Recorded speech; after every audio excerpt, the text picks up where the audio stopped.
morning, everyone. Janie here. Welcome back to another video in my Gardening for Beginners series. In this series, my aim was to take you guys through a different gardening topic each week with the aim of having beginning gardeners feel confident and comfortable with getting into gardening themselves by the time gardening season is in full swing. You guys are gonna see this video. I'm gonna post it February 28th, next Monday, and March 1st, Tuesday, is my last frost date here in Northern California, Zone 9B. So gardening season is in full swing. I'm very excited about that. I have a ton of fun stuff to do. So I'm gonna put this Gardening for Beginners series on hold. I don't think I'm gonna stop it completely. I think I might add a couple videos here and there to the playlist, but I'm gonna stop doing videos every Monday on the Gardening for Beginners series because I just have too much fun stuff to do otherwise. So I'm gonna go ahead and I'm gonna link my Gardening for Beginners series playlist up above. If you guys haven't watched those videos, go ahead and watch them. You know, it's the gardening basics. And honestly, they're videos that I wish I had when I was just beginning to garden. I would watch, you know, different gardening videos and I wouldn't even understand the basic terminology. So my goal for all of these videos is to just take it down to the basics and hopefully make all you new gardeners nice and comfortable. So having said all that, today is my last video for the Gardening for Beginners series. And today I wanted to do a video on how to stay organized with gardening.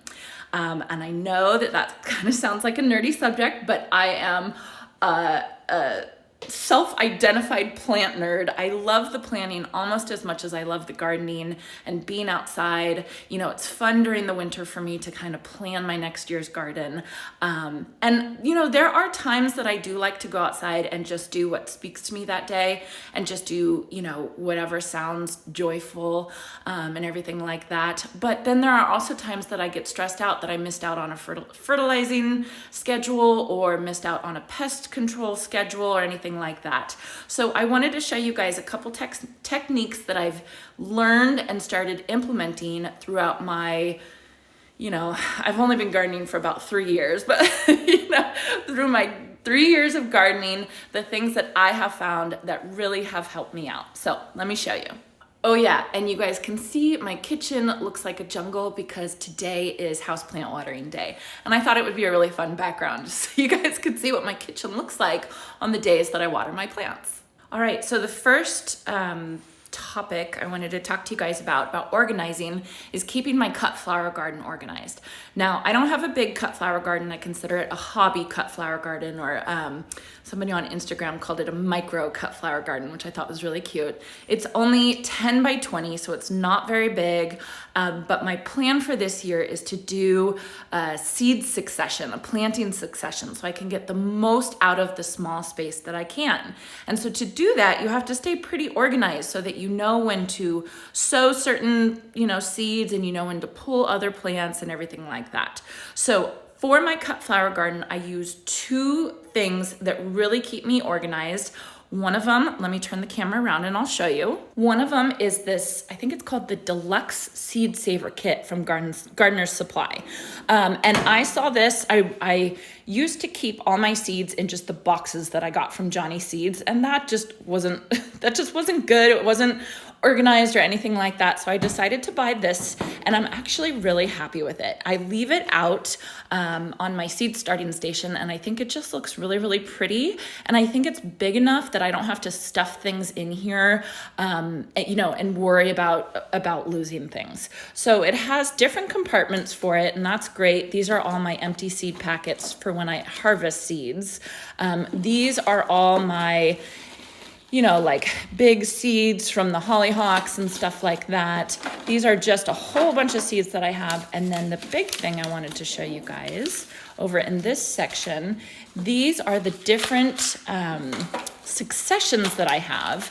And I've basically taken them, put a little label on them, you know, spring, summer, and then these are all the seeds that I need to sow and plant out in my spring, summer cut flower garden succession.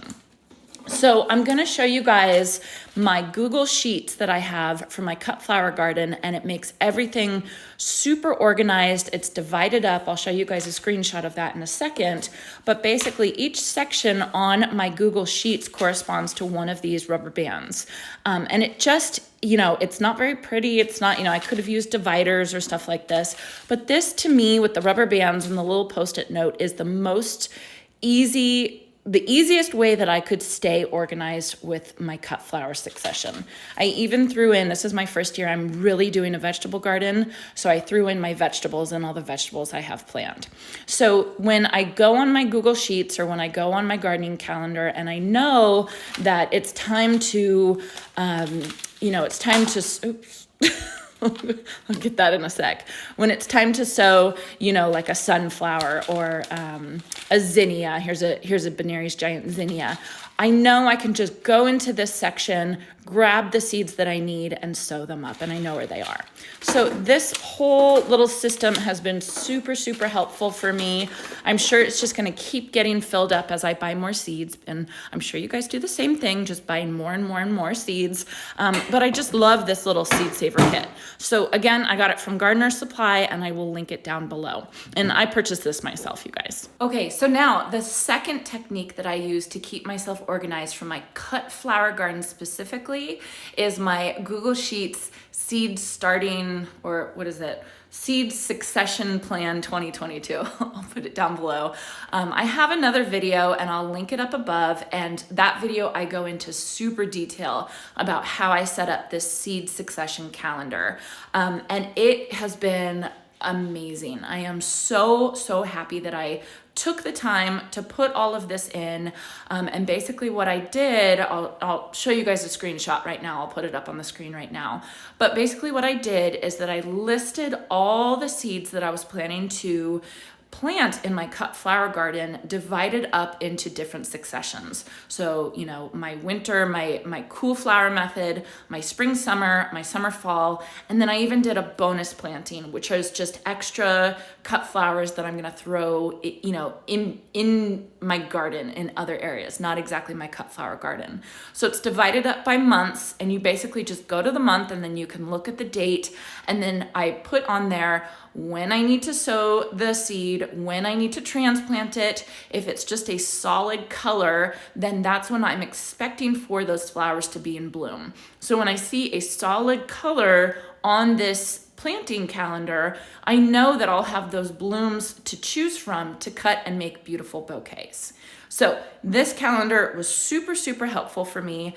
I will leave a link below so you guys can actually see my succession calendar. You're welcome to use it if you guys are in my zone, and kind of have the same timing as I do, or just take some inspiration from it and do the same thing for yourself. You will thank yourself. You guys, it will make it so much more enjoyable because you'll know when you have to put things out and you're not going to be late and you're not going to, miss planting a certain flower because you didn't sow it 8 weeks before when you thought it was 6 weeks before, or whatever.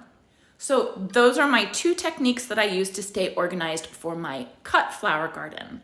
Now I want to talk to you guys a little bit more about how I stay organized for my regular garden. All right, so the first technique that I use that I'm honestly not that good at, I wish I was better at this, and that's keeping a plant journal or a garden journal.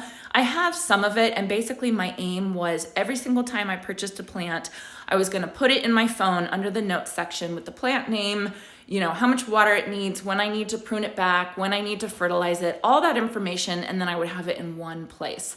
The problem is I haven't stuck with this, so I'm missing a lot of plants. So it's one of my goals is to, and maybe I'll do it this winter or something like that, is to go through and make a list of all the plants that I plant in my garden so that I can reference back to it. It would be really helpful for me since I do these YouTube videos, and sometimes you guys will be like, what is that plant? Or where did you get that plant? Or ask me questions about it. So if my plant journal was a little bit more organized, I think my life would be a lot easier. But I think if you're a beginning gardener and you're just starting to put plants in your garden, keeping note of everything that you stick in your garden every single time, it will make your life so much easier 5 years from now. So do what I say, not as I do. So the next technique that I use just for my regular garden to stay organized, it is actually something that I use all the time, and I'm so happy that I did this. And I did it probably early January or something like that, and it's just been a game changer for me. So what I did is I did a gardening calendar, and I divided up. I've talked about this a couple times before. A lot of growers, like professional plant growers, they divide up the year into weeks. So the first week of January would be week 1, the last week of December would be week 52. And so what I did is I went through and I did a little table with each week, all of the 52 weeks, the corresponding dates, and then whatever plant task or chore I needed to accomplish that week. Whether it was baiting for slugs and snails, or fertilizing the lawn, or, I planted those peonies over in my cottage garden, and I am planning to pour ice on them every week in December and January. So I added that to my gardening calendar. So just having that there, I know that I can check this gardening calendar once a week, and I can just know what tasks need to be done that week. And then I don't have to leave that information in my brain and think, don't forget to put the ice on the peonies. Don't forget this. Don't forget to prune this after it blooms, or anything like that. So this is one of the techniques that I would completely recommend for you guys to do. Just take a little bit of time, go through, and then have it in a way that you can continually add to it. I have it as a document on my computer, so it's not something that I've printed out and posted on the wall, because then I wouldn't be able to add to it. I knew that as I was adding plants and as I was working on my garden, I knew I wanted to be able to add to this calendar just so I could put all that information in one place. Okay, so the next thing I wanted to show you guys that I use to keep myself organized is having a garden template like this. And I can thank Jason for making this for me. This is actually our house, and you guys can see we have the pool here, here's the house, here's my cut flower garden over here, and here's the, where the daffodils are. But basically, this is kind of like a map of my yard. And I made a bunch of copies after Jason made this for me. He actually did it to scale, which is crazy. But I love this because I'll just sit down with some colored pencils and I will just kind of dream. And I will, decide, like this one is my plumbago bed plan. This is where I decided that I wanted to do the cottage garden. Obviously, it's not all the same stuff. These are just ideas, but this is kind of how I get my thoughts onto paper. And then I use all of these and I can kind of look back and look at the different colors that I place next to each other, and see if I like it. And it just really helps me out, keeps me organized, and like gets my thoughts on paper and in a place that I can look at it and reference back to it.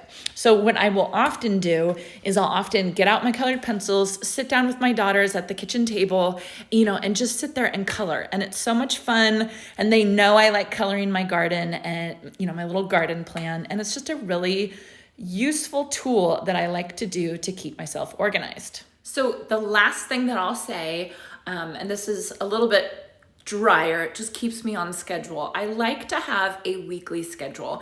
And I know Laura from Garden Answers, she likes doing this as well. But basically there's those kind of mundane, not fun weekly tasks that you have to do every week, and you kind of want to stay on top of it. And I don't want to dedicate a large chunk of my weekend to doing things like weeding or fertilizing or spraying BT for the budworms, or even watering my houseplants. And so what I do is I break it up throughout the week so that I know that each day corresponds to a different garden task that I have to do. So what I like to do is I like to do Monday, I do fertilizing, and that's where, my annuals, I'll go out and I'll spray the fertilizer on them, and I'll do that every Monday. And if I don't do it, of course, I'm not perfectly strict about this. So if I don't do it one Monday and then I get into the next Monday and I'll think back, did I fertilize last Monday? No. Okay, I know I have to get out there and I have to fertilize my plants. Same thing for Tuesday, I spray BT on my supertunias or my petunias. And same thing, if I know I didn't do it last Tuesday, you better believe I'm going to be out there spraying that BT this Tuesday, and it just makes sure that I don't miss too many weeks in a row. Let's see, Wednesday is weeding, obviously Wednesday weeding day. Thursday is houseplant watering day, which is a big day throughout the year. Friday is filling the bird feeders. Saturday is leaf blowing. Sorry, I'm trying to think about my schedule. Saturday is leaf blowing, like blowing off all the sidewalks, making sure the mulch is in place and everything like that. And then finally Sunday, which is mostly Jason's job, that is the lawn, you know, like mowing the lawn, fertilizing the lawn if we're going to fertilize it that week, everything like that. So it's really, really helpful to put one task for each day of the week. It just keeps you organized, and then it makes it so that you don't have to be out there on Saturday morning spending a couple hours in a row just doing those, you know, I don't want to call them annoying tasks because they're not, but they're just tasks that you have to do every day or every week. And then once you get into the dog days of summer, the last thing you want to do is be out there for 2 hours fertilizing, spraying BT, and weeding and blowing and mowing. You know, it's just too much. So breaking it up is really, really helpful, and it keeps you organized, which is the goal. Okay, you guys, so that is it for how I stay organized with gardening. Of course, I'm not going to pretend like I do it perfectly all the time. I think I'm pretty organized. You know, I have a lot of spreadsheets and lists and stuff like that. You know, but gardening is a hobby. Gardening is something fun that I love to do, and I'm not going to force myself to do something if I'm not enjoying it. So take everything I say with kind of a grain of salt, and it's the goal for staying organized is to make it joyful for you and to keep it joyful for myself. So I hope you guys got some tips and tricks, and hopefully this will help you guys out a little bit. I hope that my Gardening for Beginners series helped you guys out. I'll link it again right above my playlist with all my videos. Like I said, I'm not going to be doing them every single Monday now that the real gardening season is here, but I think I will be adding to it, so I'm not going to shut that door completely just yet. So anyway, if you guys would consider subscribing, I would really appreciate it. I love all your comments. You know, leave any questions that you have for me down below, and I hope you guys get a chance to get out into your garden today.